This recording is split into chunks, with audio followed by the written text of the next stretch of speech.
Existe uma relação entre a fé e a política, o Estado e a Igreja, ou ambas são esferas separadas e inconciliáveis?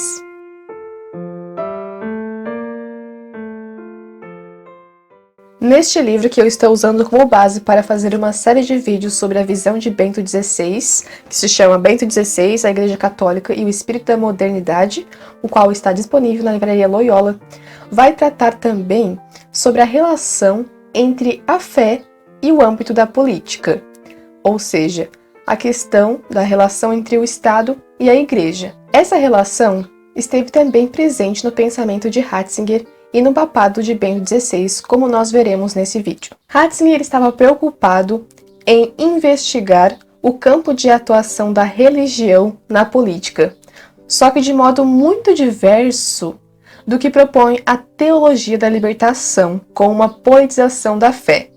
Bento XVI estava longe de concordar com isso. Ele estava mesmo preocupado em entender melhor de que modo a política e a fé se interlaçam. Então, ele colocava que ambas eram esferas diversas e que tinham pontos em que concordavam e que se auxiliavam. Então, como ele expõe isso? Ratzinger observou que há no interior da tradição judaico-cristã uma renúncia a escatologias intramundanas, que acreditam que a salvação vem deste mundo, como é o que propõe a teologia da libertação. Segundo o cristianismo, a fé cristã, a salvação está no mundo que há de vir, no mundo vindouro. Então, se difere daquilo que acredita, que a salvação vem deste mundo. É por essa razão que há um dualismo entre Estado e Igreja, entre a fé e a política. Ou seja, ambas estão e devem estar separadas. Essa separação entre Igreja e Estado faz parte tanto da natureza da Igreja quanto da natureza do Estado, porque as convicções da religião não podem e não são impostas pelo Estado, e do mesmo modo, o contrário também não acontece. Aquilo que o Estado faz, aquilo que é a sua missão, não é a missão da Igreja, não é imposta pela Igreja, não é convicção religiosa. E essa separação fica muito claro quando Jesus diz: dai a César o que é de César e a Deus o que é de Deus. Aí nós vemos que há uma grande distinção entre o poder divino e o poder imperial.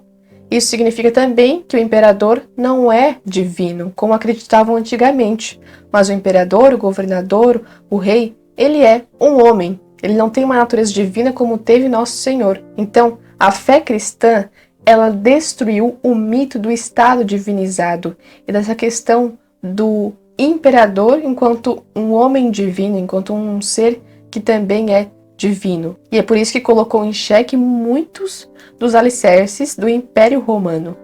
Mas, quando o cristianismo é colocado como a religião oficial do Império Romano por Teodósio, acontece que há um perigo, um perigo de a religião ser usada para fins políticos e o reino de Cristo ser transformado em um reino político. Mas nós vemos que isso não acontece. E com o Iluminismo e a Revolução Francesa, nós temos um processo completamente oposto e diverso.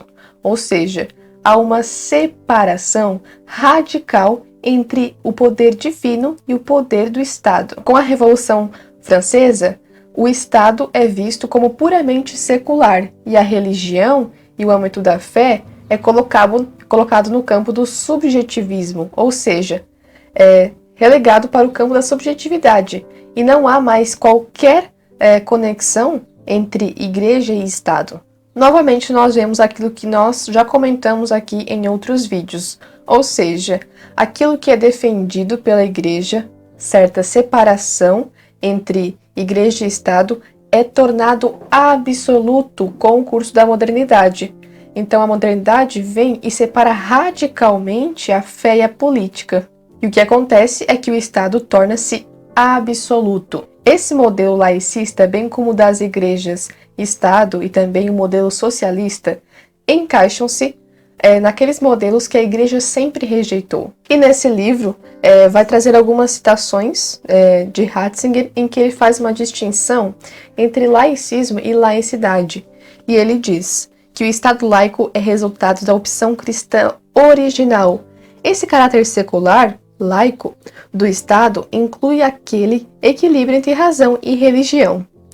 Aliás, opõe-se ao laicismo como ideologia, que, por assim dizer, gostaria de edificar um estado de razão pura. Então, existe uma grande diferença entre laicismo e laicidade.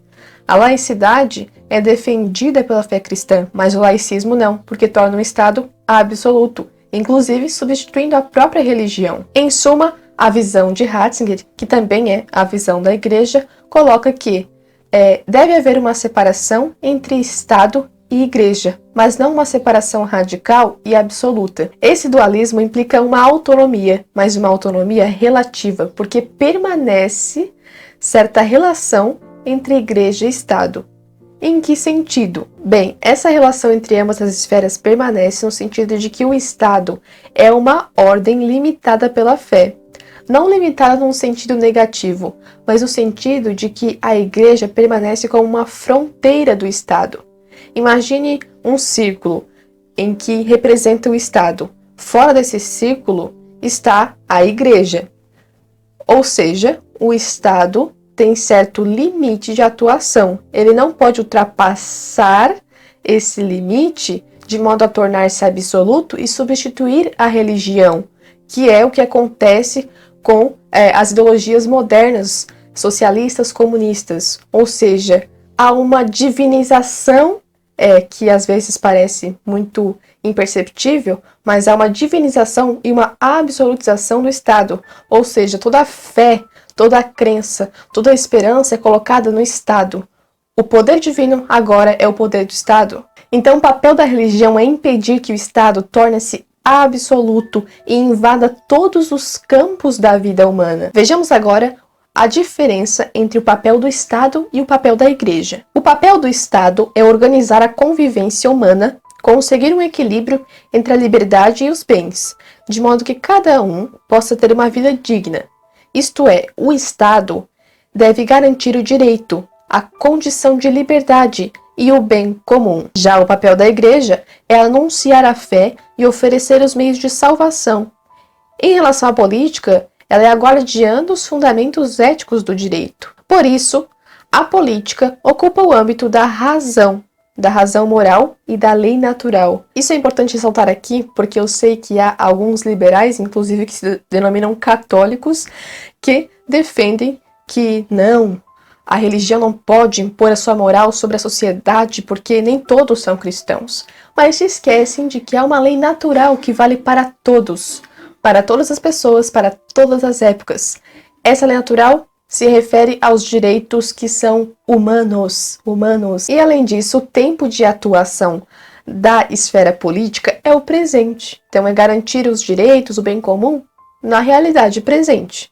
Já o campo da Igreja, o campo de atuação da Igreja é o futuro. É sobretudo o futuro, não é tanto o presente, mas é o futuro, porque a salvação ainda está por vir e virá no mundo vindouro, ou seja, no céu. Enquanto o Estado é particular, ou seja, dependendo de onde nós moramos, nós estamos sujeitos a um Estado. A Igreja, por outro lado, é universal. Ela vale para todos os lugares, para todas as épocas e sociedades, que é, a Igreja Católica, a Igreja Universal. E a Igreja também é uma comunidade voluntária, porque as pessoas não são obrigadas a ter fé, não são obrigadas a se sujeitar à crença em nosso Senhor Jesus Cristo e a tudo o que a Santa Igreja diz. Nesse livro também traz uma fala em que Ratzinger diz que a Igreja não pode nem deve tomar suas próprias mãos a batalha política para realizar a sociedade mais justa possível. Não pode nem deve colocar-se no lugar do Estado, mas também não pode nem deve ficar à margem na luta pela justiça. Então, o que ele mostra, com essa citação, é que existem interesses comuns entre a política e o Estado.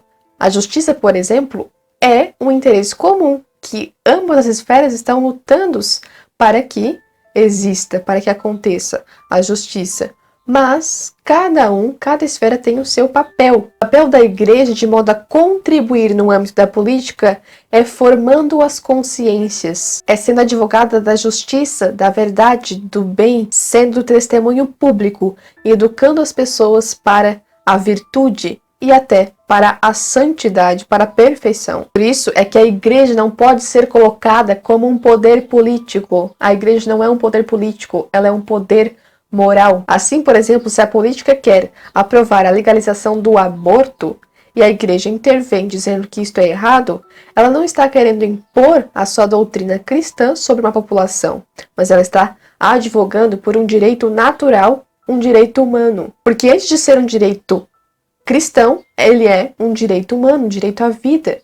Por isso, a igreja não pode permanecer silenciosa diante dessas questões, porque se ela permanece silenciosa, ela acaba permitindo que o Estado tome o seu lugar, que ele se torne absoluto. Aí está o papel da igreja, e é deste modo que a igreja contribui com a política. E isso não é se sobrepor à política, não é invadir o espaço político. Então, Ratzinger, ele recusa que o Estado venha substituir a religião, arrogando para si um papel absoluto, porque o Estado que recusa, que nega o direito natural, a moral, a lei natural que vem fora de si, torna-se um tirano.